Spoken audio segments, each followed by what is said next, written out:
ായി തീർന്നവർക്കുള്ള വാക്യമാണ് ഏത്? ഈ സദൃശവാക്യങ്ങൾ 29:11. നമ്മുടെ കണ്ണ് അതിന്മേൽ നമ്മുടെ നോട്ടത്തിന്മേൽ പൂർണ്ണമായി വിജയം നമുക്ക് കിട്ടുന്നില്ല. നമ്മുടെ ഹൃദയത്തിലൂടെ കടന്നു വരുന്ന തെറ്റായ ചിന്തകൾ, അതിൽ നിന്ന് നമുക്ക് പൂർണ്ണമായി വിജയം കിട്ടുന്നില്ല.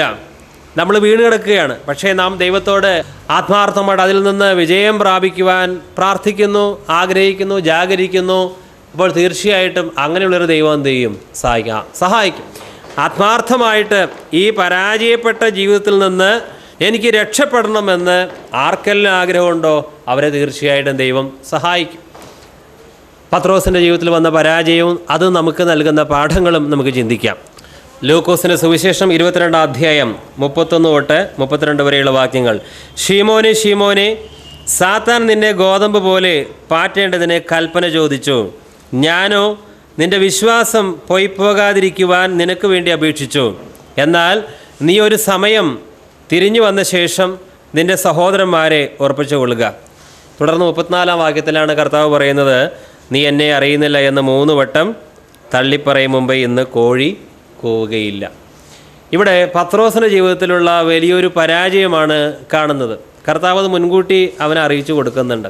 എന്നാൽ പത്രോസെ, നീ ഒരിക്കലും എന്നെ തള്ളിപ്പറയുവാൻ ഇടയുണ്ടാകാത്ത രീതിയിൽ ഞാൻ നിനക്ക് വേണ്ടി പ്രാർത്ഥിക്കുമെന്ന് കർത്താവ് പറഞ്ഞില്ല. നീ എന്നെ ഒരിക്കലും തള്ളിപ്പറയരുത്, അതിനുള്ളൊരു കൃപ ഞാൻ നിനക്ക് തരും, അതിനുവേണ്ടി ഞാനിപ്പോൾ പ്രാർത്ഥിക്കാൻ പോവുകയാണ് എന്ന് കർത്താവ് പറഞ്ഞില്ല. പിന്നെ എന്തിനു വേണ്ടി പ്രാർത്ഥിക്കാമെന്നാണ് പറയുന്നത് ആ വാക്യത്തിൽ?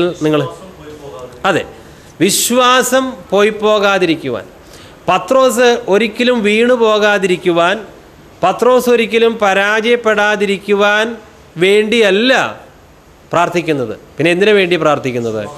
വിശ്വാസം പോകാതിരിക്കുവാൻ. അതായത് പത്രോസെ, നീ വീണാലും നീ പരാജയമടഞ്ഞാലും നിൻ്റെ വിശ്വാസം നഷ്ടമാകരുത്. എന്തിനുള്ള വിശ്വാസം?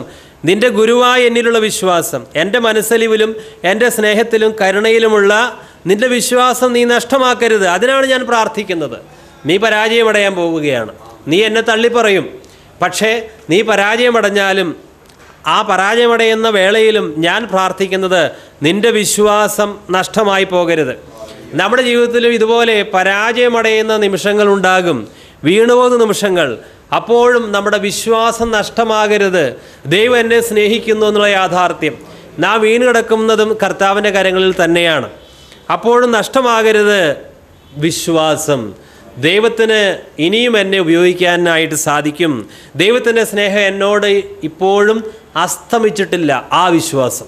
Praise the Lord. സാത്താൻ ഈ ശീമോനെ ഗോതമ്പ് പോലെ പാറ്റേണ്ടതിനാണ് അനുവാദം ചോദിക്കുന്നത്, കൽപ്പന ചോദിക്കുന്നത്. അപ്പോൾ ഈ പാറ്റുക, ഇപ്പോൾ ഗോതമ്പ് പാറ്റിയാലാണ് പതിർ മാറിക്കിട്ടുന്നത്. ഈ ശീമോനെ പാറ്റേണ്ട ഒരു ആവശ്യമുണ്ടായിരുന്നു കർത്താവിന്. കാരണം ശീമോനിൽ ഒരുപാട് പതിരുകളുണ്ട്. ശീമോനെ ശുദ്ധീകരിക്കണം. ശീമോനെ ശുദ്ധീകരിക്കുവാൻ ചിലപ്പോൾ സാത്താനെയും ദൈവം അനുവദിച്ചു എന്ന് വരാം. അതിൻ്റെ അർത്ഥം നമ്മളെ ശുദ്ധീകരിക്കുവാൻ എപ്പോഴും ദൈവം സാത്താനെ ഒരു ഉപകരണമാക്കും. അങ്ങനെ ഒരു പൊതു തത്വത്തിൽ നമ്മൾ ഒരിക്കലും എത്തിച്ചേരരുത്. ഇവിടെ ഈ ശീമോൻ്റെ പതിർ മാറണം. വിശ്വാസികളായ നമ്മുടെ ജീവിതത്തിലും ഒരു പാറ്റേണ്ട അവസ്ഥയുണ്ട്. കാരണം മണി വേർതിരിയണം, പതിരെല്ലാം പോകണം. അപ്പോസ്തലനായ പൗലോസിൻ്റെ ജീവിതത്തിൽ സാത്താൻ തന്നെ ഒരു ശൂലം, വേദനിപ്പിക്കുന്ന ഒരു ശൂലം. എന്തിനു വേണ്ടിയായിരുന്നു? നിഗളിച്ചു പോകാതിരിക്കുവാൻ. വെളിപാടുകൾ ആധിക്യത്തിൽ ചിലപ്പോൾ ദൈവമക്കളുടെ ശുദ്ധീകരണത്തിന് ദൈവമക്കളെ പാറ്റി അവരിൽ നിന്ന് പതിർ നീക്കുവാൻ സാത്താനെയും ദൈവം ഒരു ഉപകരണമാക്കി എന്ന് വരാം. അതിൻ്റെ അർത്ഥം എല്ലാ ശുദ്ധീകരണ പ്രക്രിയയും സാത്താൻ പാറ്റുന്നതാണ്, അങ്ങനെയല്ല. അങ്ങനെ ഒരു പൊതു തത്വത്തിൽ എത്താനല്ല. ചിലപ്പോൾ ദൈവത്തിന് സാത്താനെ ആ രീതിയിൽ ഉപയോഗിക്കുവാനും സാധിക്കുമെന്ന് പറയുക മാത്രമേ ഉള്ളൂ. അല്ലാതെ ഒരു പൊതു തത്വം, ഒരു പൊതു ഉപദേശം പഠിപ്പിക്കുകയല്ല ചെയ്യുന്നത്. പത്രോസ് പരാജയപ്പെട്ടു. അവൻ ഗുരുവിനെ നിഷേധിച്ചു. അവന് മുമ്പ് ആഗ്രഹമുണ്ടായിരുന്നു, ആരൊക്കെ തള്ളിപ്പറഞ്ഞാലും ഞാൻ തള്ളിപ്പറയില്ല. ക്രിസ്തുവിന് വേണ്ടി മരിക്കാൻ അവന് തയ്യാറായിരുന്നു. പക്ഷേ സാഹചര്യം വന്നപ്പോൾ അവൻ തള്ളിപ്പറഞ്ഞു. മാത്രമല്ല, ഒരു ബാല്യക്കാരി സഹോദരിയോട് പോലും തൻ്റെ ഭീരുത്വം നിമിത്തം യേശുവിനെ നിഷേധിക്കേണ്ട അവസ്ഥ അവനുണ്ടായി. ഈ പരാജയത്തിൽ പത്രോസിന് തൻ്റെ യഥാർത്ഥ അവസ്ഥ ബോധ്യമായി. ഞാൻ ഇതുവരെ വിചാരിച്ചിരുന്നത് പോലെ വലിയ വിശ്വാസമൊന്നും എനിക്കില്ല. ഞാൻ ഇതുവരെ കരുതിയിരുന്നത് പോലെ കർത്താവിനോട് വലിയ സ്നേഹവും എനിക്കില്ല. ഈ പരാജയത്തിലൂടെയാണ് തൻ്റെ യഥാർത്ഥ അവസ്ഥ പത്രോസിന് മനസ്സിലായത്. നമ്മുടെ ജീവിതത്തിൽ എന്തിന് ദൈവം പരാജയം അനുവദിക്കുന്നു, എന്തിന് വീഴ്ച അനുവദിക്കുന്നു?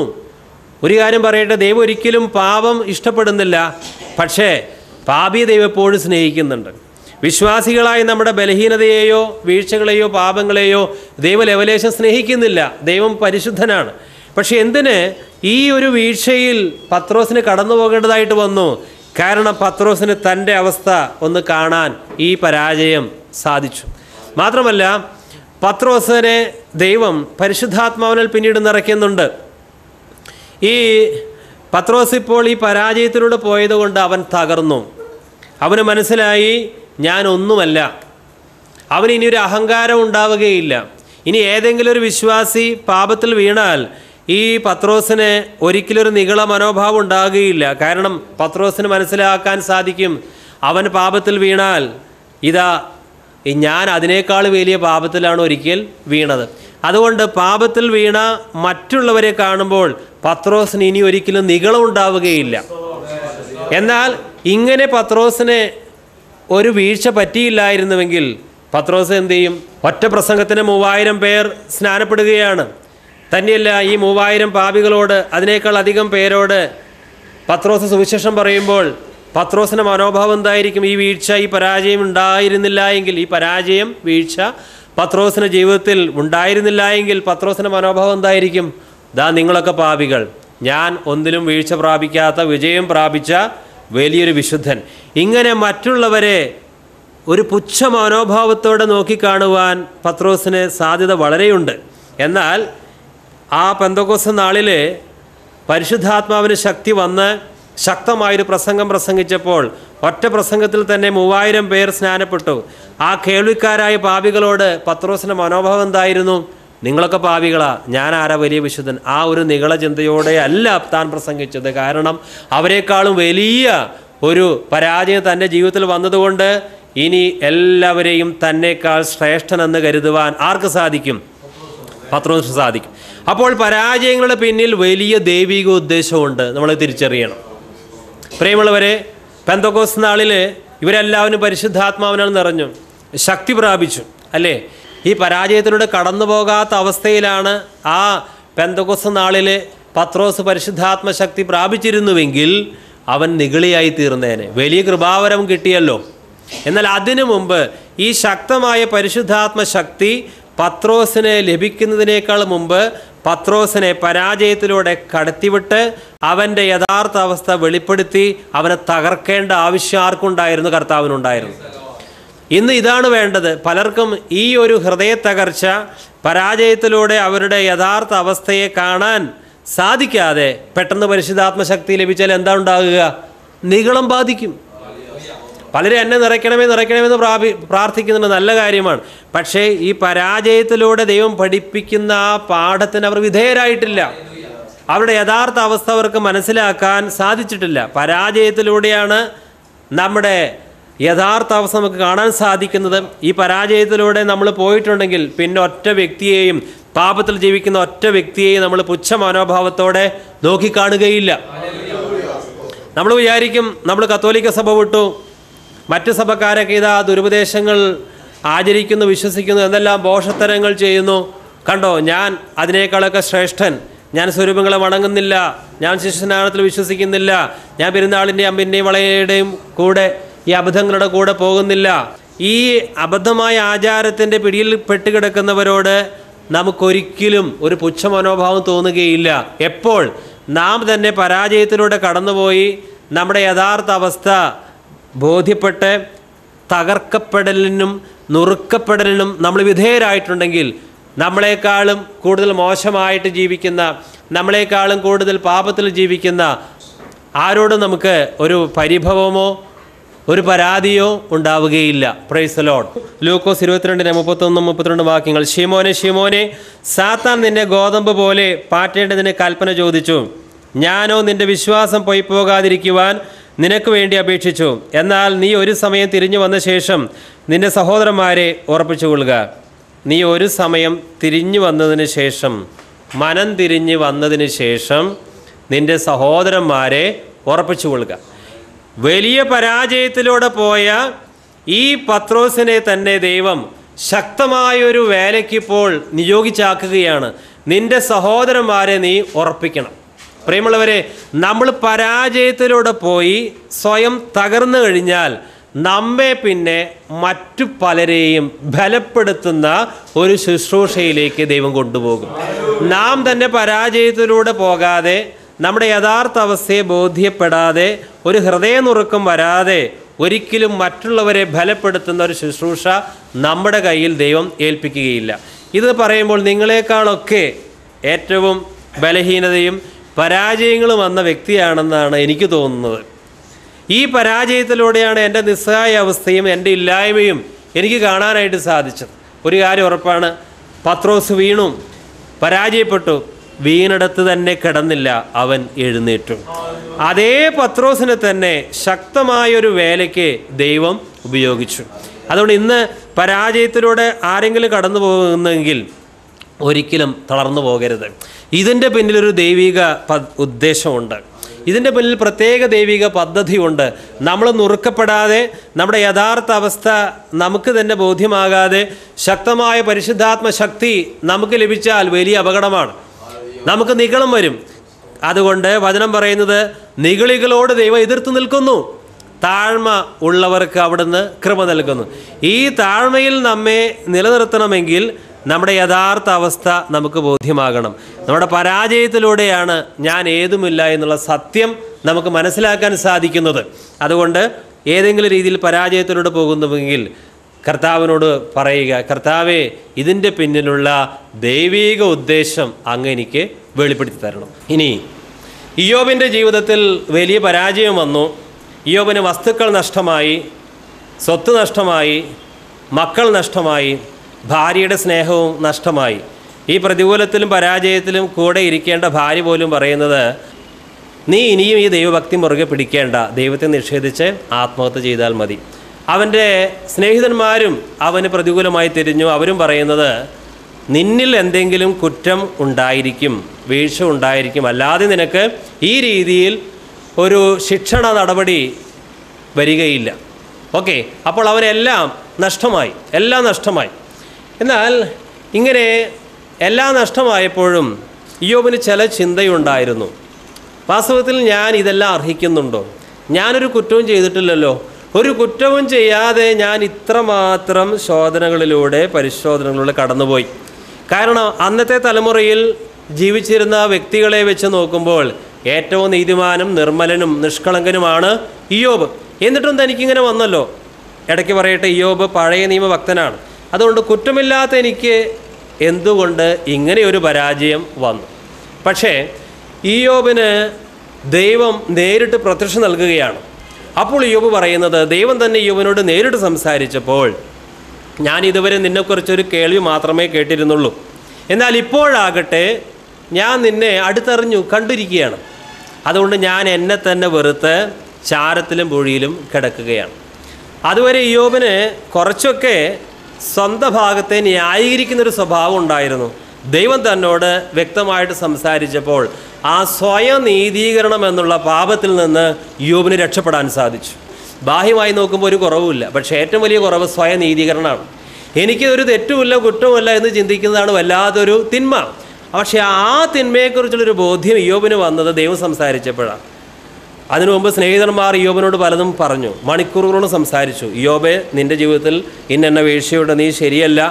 ഇയ്യോബിൻ്റെ സുഹൃത്തുക്കൾ മണിക്കൂറുകളോളം ഇയ്യോബിനെ അവൻ്റെ തെറ്റ് ബോധ്യമാക്കുവാൻ പരിശ്രമിച്ചിട്ടും ഇയ്യോബിന് യാതൊരു പാപബോധവും ഉണ്ടായില്ല. പക്ഷേ ദൈവം നേരിട്ട് സംസാരിച്ചപ്പോൾ ഇയ്യോബിന് അനുതാപം വന്നു. സ്തോത്രം. ഇതാ പലപ്പോഴും നമ്മുടെ ജീവിതത്തിൽ അനേക മണിക്കൂറുകൾ പലതും കേട്ടാലും ഒരു മാനസാന്തരം അനുതാപം വരുന്നില്ല. പക്ഷേ ദൈവത്തിൻ്റെ ഒറ്റ വാക്ക് മതി മാനസാന്തരത്തിലേക്ക് നമ്മെ നയിക്കാൻ. സ്തോത്രം. ഇയ്യോബ് 10:7-8 വരെയുള്ള വാക്യങ്ങൾ, ഞാൻ കുറ്റക്കാരനല്ല എന്ന് നീ അറിയുന്നു, നിന്റെ കയ്യിൽ നിന്ന് വിടുവിക്കുന്നവൻ ആരുമില്ല. നിന്റെ കൈ എന്നെ ഉരുവാക്കി എന്നെ മുഴുവനും ചമച്ചു, എന്നിട്ടും നീ എന്നെ നശിപ്പിച്ച് കളയുന്നു.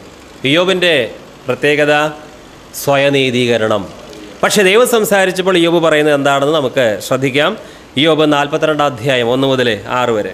അതിന് ഇയ്യോബ് യഹോവയോട് ഉത്തരം പറഞ്ഞത്, നിനക്ക് സകലവും കഴിയുമെന്നും നിൻ്റെ ഉദ്ദേശ്യമൊന്നും അസാധ്യമല്ലെന്നും ഞാൻ അറിയുന്നു.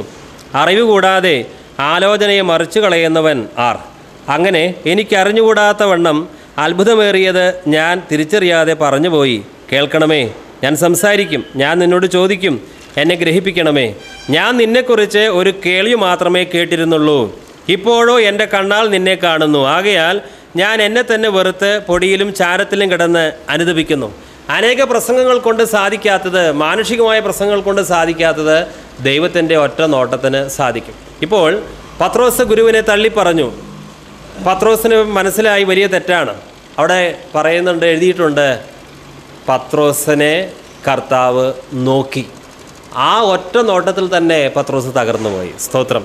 അപ്പോൾ പ്രസംഗങ്ങൾ കൊണ്ട് ചിലപ്പോൾ സാധിക്കാത്തത് ദൈവത്തിൻ്റെ നോട്ടത്തിന് സാധിക്കും, ദൈവസ്വരത്തിന് സാധിക്കും. വായിക്കാം. ലൂക്കോസ് 22:61. അപ്പോൾ കർത്താവ് തിരിഞ്ഞ് പത്രോസിനെ ഒന്ന് നോക്കി, ഇന്ന് കോഴി കൂകും മുമ്പേ നീ 3 വട്ടം എന്നെ തള്ളിപ്പറയുമെന്ന് കർത്താവ് തന്നോട് പറഞ്ഞ വാക്ക് പത്രോസ് ഓർത്ത് പുറത്തിറങ്ങി അതിദുഃഖത്തോടെ കരഞ്ഞു. ഇവിടെ ഇയ്യോബും ദൈവം സംസാരിച്ചപ്പോൾ ചാരത്തിലും പൊടിയിലും കിടന്ന് തന്നെത്താൻ വെറുത്ത് അനുദപിക്കുകയാണ്. ഇവിടെ പത്രോസും പുറത്തുപോയി അതിദുഃഖത്തോടെ കരയുകയാണ്. ദൈവത്തിൻ്റെ നോട്ടത്തിന് നമ്മുടെ മേൽ അത്രമാത്രം രൂപാന്തരം വരുത്താനായിട്ട് സാധിക്കും. സ്തോത്രം. അതുകൊണ്ട് ദൈവ സാന്നിധ്യത്തിൽ വസിക്കണം. സ്തോത്രം. ഇനിയും പത്രോസ് പരാജയപ്പെട്ടു നമുക്കറിയാം. പരാജയപ്പെട്ടവനെ കർത്താവ് തള്ളിക്കളയുന്നില്ല. പരാജയപ്പെട്ടവരെ കൊണ്ട് തന്നെ വലിയ കാര്യങ്ങൾ ചെയ്യിക്കുവാൻ ശക്തിയുള്ളവനാണ് നമ്മുടെ കർത്താവ്. വീണ്ടും യോഹന്നാൻ്റെ സുവിശേഷം എടുക്കാം. 21:1 മുതൽ 6 വരെ വായിക്കും. യോഹന്നാൻ എഴുതിയ സുവിശേഷം 21 അധ്യായം 1 മുതൽ 6 വരെയുള്ള വാക്യങ്ങൾ.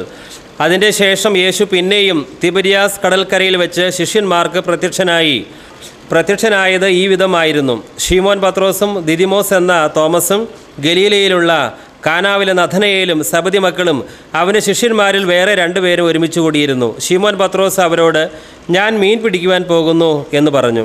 ഞങ്ങളും പോരുന്നു എന്ന് അവർ പറഞ്ഞു. അവർ പുറപ്പെട്ട് പടക് കയറി. ആ രാത്രിയിൽ ഒന്നും പിടിച്ചില്ല. പുലർച്ചെ ആയപ്പോൾ യേശു കരയിൽ നിന്നിരുന്നു. യേശു ആകുന്നു എന്ന് ശിഷ്യന്മാർ അറിഞ്ഞില്ല. യേശു അവരോട്, കുഞ്ഞുങ്ങളെ, കൂട്ടുവാൻ വല്ലതും ഉണ്ടോ എന്ന് ചോദിച്ചു. ഇല്ല എന്ന് അവർ ഉത്തരം പറഞ്ഞു. പടകിൻ്റെ വലത്ത് ഭാഗത്ത് വല വീശുവിൻ, എന്നാൽ നിങ്ങൾക്ക് കിട്ടും എന്ന് അവൻ അവരോട് പറഞ്ഞു. അവർ വീശി. മീനിൻ്റെ പെരുപ്പം ഹേതുവായി അത് വലിക്കുവാൻ കഴിഞ്ഞില്ല. 3.5 വർഷത്തോളം ഈ ലോകത്തിൽ മനുഷ്യരൂപത്തിൽ നടന്നിട്ടുള്ള ഗുരുക്കന്മാരിൽ വെച്ച് ഏറ്റവും ശ്രേഷ്ഠനായ ഗുരുവിൽ നിന്ന് നേരിട്ട് പാഠം പഠിച്ചവനാണ് പത്രോസ്. ആ ഗുരുവിൻ്റെ ധാരാളം പ്രസംഗങ്ങൾ കേട്ടവനാണ് പത്രോസ്. ആ ഗുരുവിൻ്റെ ദയയും മനസ്സലിവും ധാരാളമായി അനുഭവിച്ചവനാണ് ഈ പത്രോസ്. പത്രോസിന് പ്രത്യേക പദവിയും കൊടുത്തു. ഇങ്ങനെ പ്രത്യേക ആനുകൂല്യങ്ങളൊക്കെ അനുഭവിച്ച പത്രോസ് ഗുരുവിനെ തള്ളിക്കളഞ്ഞപ്പോൾ പത്രോസിന് ഒരു വല്ലാത്ത ഒരു മാനസികാവസ്ഥ ഉണ്ടായി കാണും. ഞാനിനി ഒരു അപ്പസ്തോലനാകാൻ യോഗ്യനല്ല. കാരണം ഇത്രമാത്രം ദൈവകൃപ അനുഭവിച്ച ഞാൻ, ഇത്രമാത്രം കർത്താവിനോട് അടുത്ത് നടന്ന ഞാൻ ഈ രീതിയിൽ എൻ്റെ ഗുരുവിനെ തള്ളിക്കളഞ്ഞു. അതുകൊണ്ട് ഞാനൊരിക്കലും ഈ ശ്രേഷ്ഠമായ അപ്പസ്തോല പദവി അതിന് ഞാൻ യോഗ്യനല്ല. എനിക്കിനി ചെയ്യാൻ കഴിയുന്നത് ഒരു കാര്യം, എൻ്റെ പണ്ടത്തെ ജോലി, മീൻപിടുത്തം. വാസ്തവത്തിൽ ഞാനൊരു മുക്കുവനാണ്. ഞാൻ ഈ വലിയ അപ്പസ്തോല പദവിയൊന്നും ആഗ്രഹിക്കുന്നില്ല. കാരണം ഞാൻ വല്ലാത്തൊരു ലംഘനം കാണിച്ചു, വല്ലാത്തൊരു നന്ദികേട് എൻ്റെ ഗുരുവിനോട് കാണിച്ചു. ഇങ്ങനെയൊന്നും ബൈബിളിൽ എഴുതിയിട്ടില്ല. അവൻ അങ്ങനെ ചിന്തിച്ചിട്ടുണ്ടാകാം. അതായത് ദൈവമക്കളുടെ ജീവിതത്തിൽ അനേകം തവണ ദൈവത്തിൻ്റെ ദയയും മനസ്സലിവും അവർ അനുഭവിച്ചറിഞ്ഞിട്ട് ചില പരാജയത്തിൽ അവർ വീഴുമ്പോൾ അവരിങ്ങനെ ചിന്തിക്കും, ഞാനിനി ഒന്നിനും യോഗ്യനല്ല. ദൈവമേ, ഞാൻ അങ്ങയിൽ നിന്ന് അർഹതയില്ലാത്ത ഒരുപാട് നന്മകൾ സ്വീകരിച്ചവനാണ്. ഇനി അങ്ങയുടെ വേലയ്ക്ക്, അങ്ങ് എന്നിൽ നിന്ന് ആവശ്യപ്പെടുന്ന ദൗത്യത്തിന് ഞാൻ യോഗ്യനല്ല. ഞാൻ മീൻ പിടിക്കാൻ പോകാം.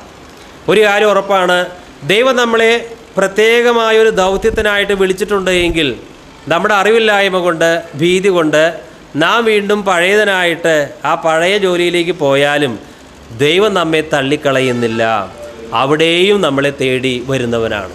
കാരണം ദൈവത്തിൻ്റെ വിളി ആരുടെ മേലുണ്ടോ അവരെക്കുറിച്ച് ദൈവത്തിന് പ്രത്യേക ഉദ്ദേശമുണ്ട്. ഇവിടെ ഈ പത്രോസ് മീൻ പിടിക്കാനായിട്ട് പോയപ്പോൾ ഒരിക്കലും കർത്താവ് അത് തടയുന്നില്ല. കർത്താവ് ഒന്നും പറയുന്നില്ല, പത്രോസേ നീ പണ്ട് മുക്കുവനായിരുന്നു, എൻ്റെ വിളി കേട്ടപ്പോൾ നീ ഇതാ വലയും പടകും അപ്പനെയും എല്ലാം ഉപേക്ഷിച്ച് എന്നെ അനുഗമിക്കുവാൻ ഇറങ്ങിത്തിരിച്ചതാ. അതുകൊണ്ട് നീ വീണ്ടും മീൻ പിടിക്കാൻ പോകുന്നത് ശരിയല്ല. ഇങ്ങനെയൊന്നും കർത്താവ് പറയുന്നില്ല. കാരണം ദൈവത്തിൻ്റെ വിളി ലഭിച്ച ഒരു വ്യക്തി, ദൈവം ഒരു പ്രത്യേക വേലയ്ക്ക് വേണ്ടി നിയോഗിച്ചാക്കിയ വ്യക്തി സ്വന്തം പദ്ധതി പ്രകാരം മറ്റു കാര്യങ്ങൾക്ക് തിരിഞ്ഞാൽ അതിൽ പരാജയമടയുന്നത് വരെയും ദൈവം ക്ഷമയോടെ കാത്തിരിക്കും. കാരണം കർത്താവിന് ഈ പത്രോസിന് ഒരു പാഠം പഠിപ്പിക്കാനുണ്ടായിരുന്നു. പണ്ടുപേക്ഷിച്ച ആ വലയെല്ലാം നീ തിരികെ എടുത്ത് മീൻ പിടിക്കാൻ പോവുകയാണല്ലോ, നിനക്ക് മീൻ കിട്ടുമോ എന്നൊന്ന് കാണട്ടെ. അതായത് പത്രോസിലുള്ള ഒരു വിശ്വാസമുണ്ട്, ഞാനൊരു മുക്കുവനാണ്, എനിക്കിനിയും മീൻ പിടിക്കാനായിട്ട് സാധിക്കും. ഇപ്പോഴിതാ അവൻ അധ്വാനിക്കുകയാണ്, ശക്തമായിട്ട് അവൻ അധ്വാനിക്കുന്നുണ്ട്. കാരണം ഒരു മുക്കുവനാണല്ലോ, ഒന്നും കിട്ടുന്നില്ല. അതായത് ദൈവത്തിൻ്റെ വിളിയുള്ള ഒരു വ്യക്തി വീണ്ടും മീൻ പിടിക്കുവാനായിട്ട് പോയാൽ അവന് അതിൽ വിജയം കിട്ടുകയില്ല. അത് വിജയം കിട്ടുകയില്ല എന്നുള്ളത് അനുഭവത്തിലൂടെ അവൻ പഠിക്കണം. ഇവിടെ പത്രോസിന് വീണ്ടും മീൻ പിടിക്കുവാനായിട്ട് ദൈവം അനുവദിച്ചു. കാരണം നീ നിൻ്റെ കഴിവിൻ്റെ പരമാവധി ഒന്ന് പരിശ്രമിക്കുക. കാരണം അങ്ങനെ പരമാവധി പരിശ്രമിച്ച് തീർത്തും പരാജയപ്പെട്ട ഒരവസ്ഥയിൽ അവൻ എത്തണം. എന്നെ കൊണ്ട് സാധിക്കുന്നില്ല, എൻ്റെ എല്ലാ കഴിവും യുക്തിയും ഞാൻ എടുത്തു നോക്കിയിട്ടും ഒറ്റ മീൻ പോലും എൻ്റെ വലയിൽ കുടുങ്ങുന്നില്ല. യോനയുടെ കാര്യം നമുക്കറിയാം. ഒരു പ്രത്യേക ദൗത്യത്തിന് വേണ്ടി ദൈവം യോനയെ വിളിച്ചു, നിനവയിലേക്ക് പോകണം. യോനയ്ക്ക് തോന്നി അങ്ങോട്ട് പോകേണ്ട, തർശീഷിലേക്ക് പോയാൽ മതി. ഉടനെ തന്നെ ദൈവം തടയുന്നില്ല. പക്ഷേ തുടർന്ന് യോനയ്ക്ക് കടുത്ത പ്രതിസന്ധി വന്നു. ഒന്നും ചെയ്യാൻ പറ്റാത്ത അവസ്ഥയിൽ യോനയെ ഇതാ ദൈവം നിനവയിൽ തന്നെ കൊണ്ടുവന്നിടുകയാണ്. മത്സ്യത്തിൻ്റെ വയറ്റിൽ കിടത്തി ഏറ്റവും കഷ്ടപ്പെട്ടു. അതായത്